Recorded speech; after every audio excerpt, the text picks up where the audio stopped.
At this time, I have the honor to present to you the moral leader of our nation. I have the pleasure to present to you Dr. Martin Luther King, Jr.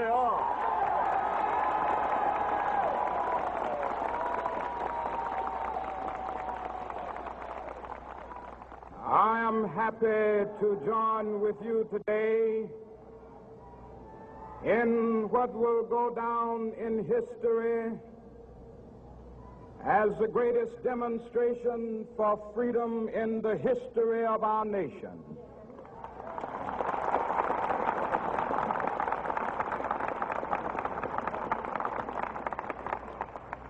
Five score years ago, a great American in whose symbolic shadow we stand today signed the Emancipation Proclamation. This momentous decree came as a great beacon light of hope to millions of Negro slaves who had been seared in the flames of withering injustice. It came as a joyous daybreak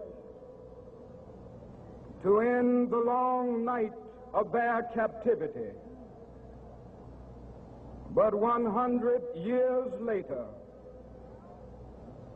the Negro still is not free. 100 years later, the life of the Negro is still sadly crippled by the manacles of segregation and the chains of discrimination. 100 years later, the Negro lives on a lonely island of poverty in the midst of a vast ocean of material prosperity. 100 years later, the Negro is still languished in the corners of American society and finds himself in exile in his own land. And so we've come here today to dramatize a shameful condition. In a sense, we've come to our nation's capital to cash a check. When the architects of our republic wrote the magnificent words of the Constitution and the Declaration of Independence, they were signing a promissory note to which every American was to fall heir. This note was a promise that all men, yes, black men as well as white men, would be guaranteed the unalienable rights of life, liberty, and the pursuit of happiness. It is obvious today that America has defaulted on this promissory note insofar as her citizens of color are concerned. Instead of honoring this sacred obligation, America has given the Negro people a bad check, a check which has come back marked insufficient funds.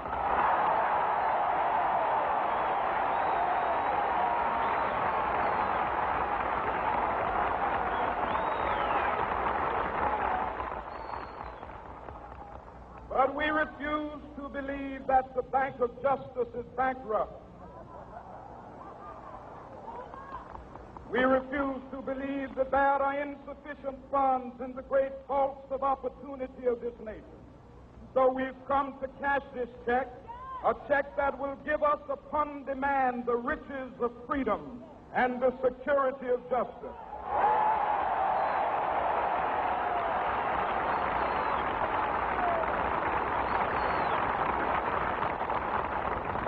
We have also come to this hallowed spot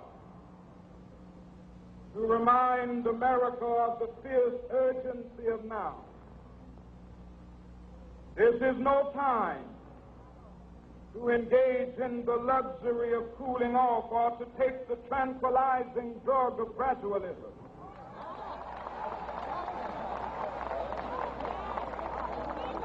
Now is the time to make real the promises of democracy.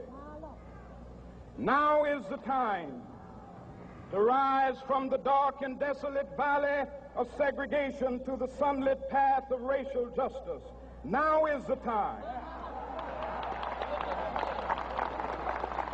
to lift our nation from the quicksands of racial injustice to the solid rock of brotherhood. Now is the time to make justice a reality for all of God's children. It would be fatal for the nation to overlook the urgency of the moment. This sweltering summit of the Negro's legitimate discontent will not pass until that is an invigorating autumn of freedom and equality. 1963 is not an end, but a beginning. Those who hope that the Negro needed to blow off steam and will now be content will have a rude awakening if the nation returns to business as usual.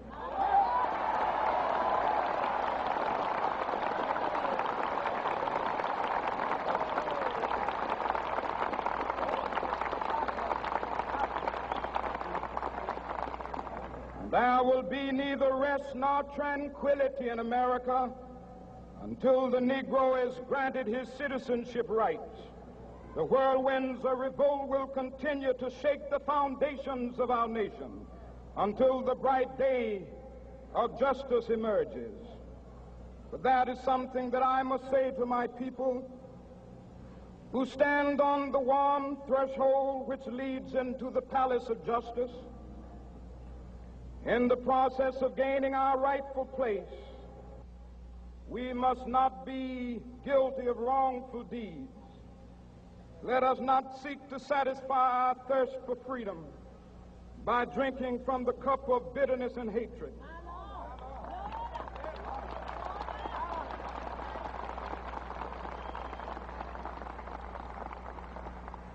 We must forever conduct our struggle on the high plane of dignity and discipline.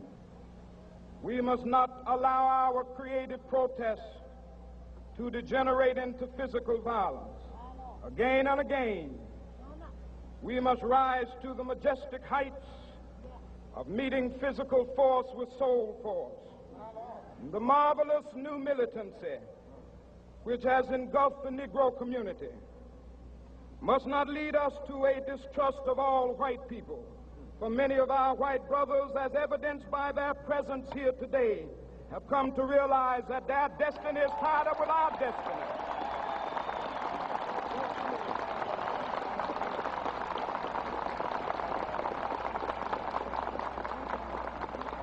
And they have come to realize that their freedom is inextricably bound to our freedom. We cannot walk alone. And as we walk, we must make the pledge that we shall always march ahead. We cannot turn back. There are those who are asking the devotees of civil rights, when will you be satisfied? We can never be satisfied as long as the Negro is the victim of the unspeakable horrors of police brutality.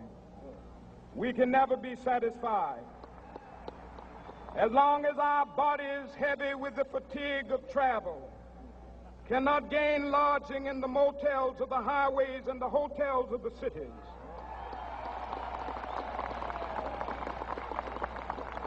We cannot be satisfied as long as the Negro's basic mobility is from a smaller ghetto to a larger one. We can never be satisfied as long as our children are stripped of their selfhood and robbed of their dignity by signs stating for whites only.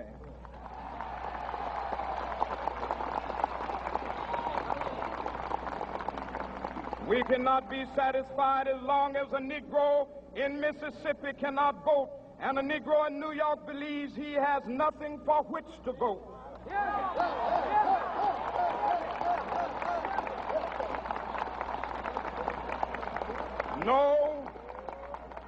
No, we are not satisfied, and we will not be satisfied until justice rolls down like waters and righteousness like a mighty stream.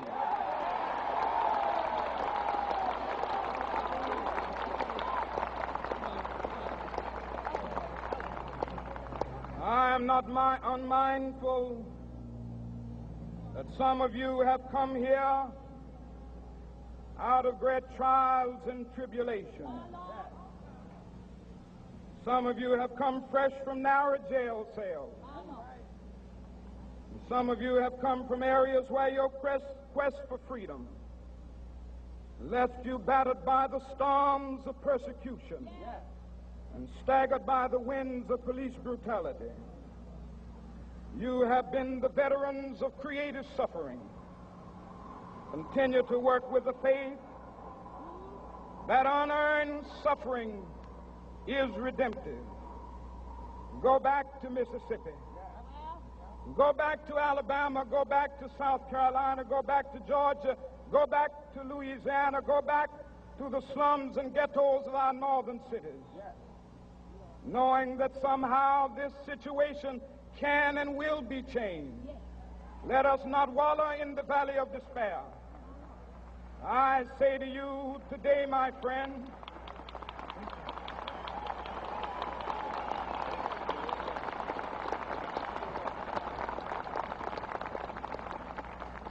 so even though we face the difficulties of today and tomorrow, I still have a dream. It is a dream deeply rooted in the American dream. I have a dream that one day this nation will rise up and live out the true meaning of its creed. We hold these truths to be self-evident, that all men are created equal.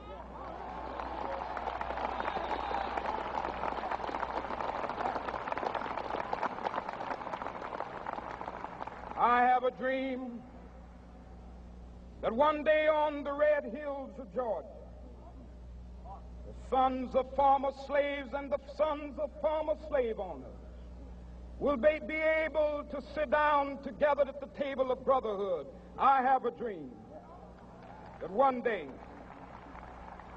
even the state of Mississippi, a state sweltering with the heat of injustice, sweltering with the heat of oppression, will be transformed into an oasis of freedom and justice. I have a dream that my 4 little children will one day live in a nation where they will not be judged by the color of their skin, but by the content of their character. I have a dream today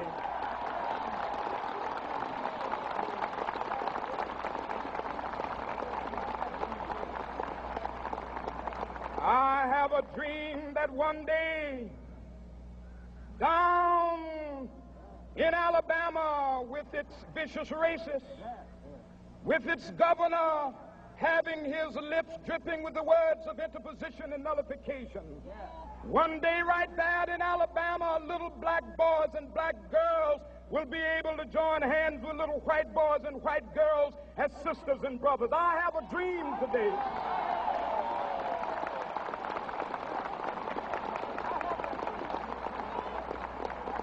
I have a dream that one day every valley shall be exalted, and every hill and mountain shall be made low, the rough places will be made plain, and the crooked places will be made straight, and the glory of the Lord shall be revealed, and all flesh shall see it together.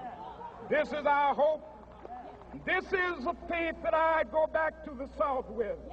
With this faith, we will be able to hew out of the mountain of despair a stone of hope. With this faith, we will be able to transform the jangling discords of our nation into a beautiful symphony of brotherhood. With this faith, we will be able to work together, to pray together, to struggle together, to go to jail together, to stand up for freedom together, knowing that we will be free one day. This will be the day. This will be the day when all of God's children will be able to sing with new meaning, my country, tears of thee. Sweet land of liberty, of thee I sing. Land where my fathers died, land of the pilgrim's pride. From every mountainside, Let freedom ring, and if America is to be a great nation, this must become true. And so let freedom ring from the prodigious hilltops of New Hampshire. Let freedom ring from the mighty mountains of New York. Let freedom ring from the heightening Alleghenies of Pennsylvania. Let freedom ring from the snow-capped Rockies of Colorado. Let freedom ring from the curvaceous slopes of California. But not only that, let freedom ring from Stone Mountain of Georgia. Let freedom ring from Lookout Mountain of Tennessee.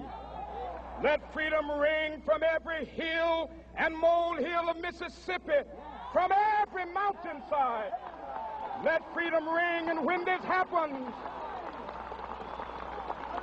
and when we allow freedom ring, when we let it ring from every village and every hamlet, from every state and every city, we will be able to speed up that day when all of God's children, black men and white men, Jews and Gentiles, Protestants and Catholics, will be able to join hands and sing in the words of the old Negro spiritual, free at last, thank God Almighty, we are free at last.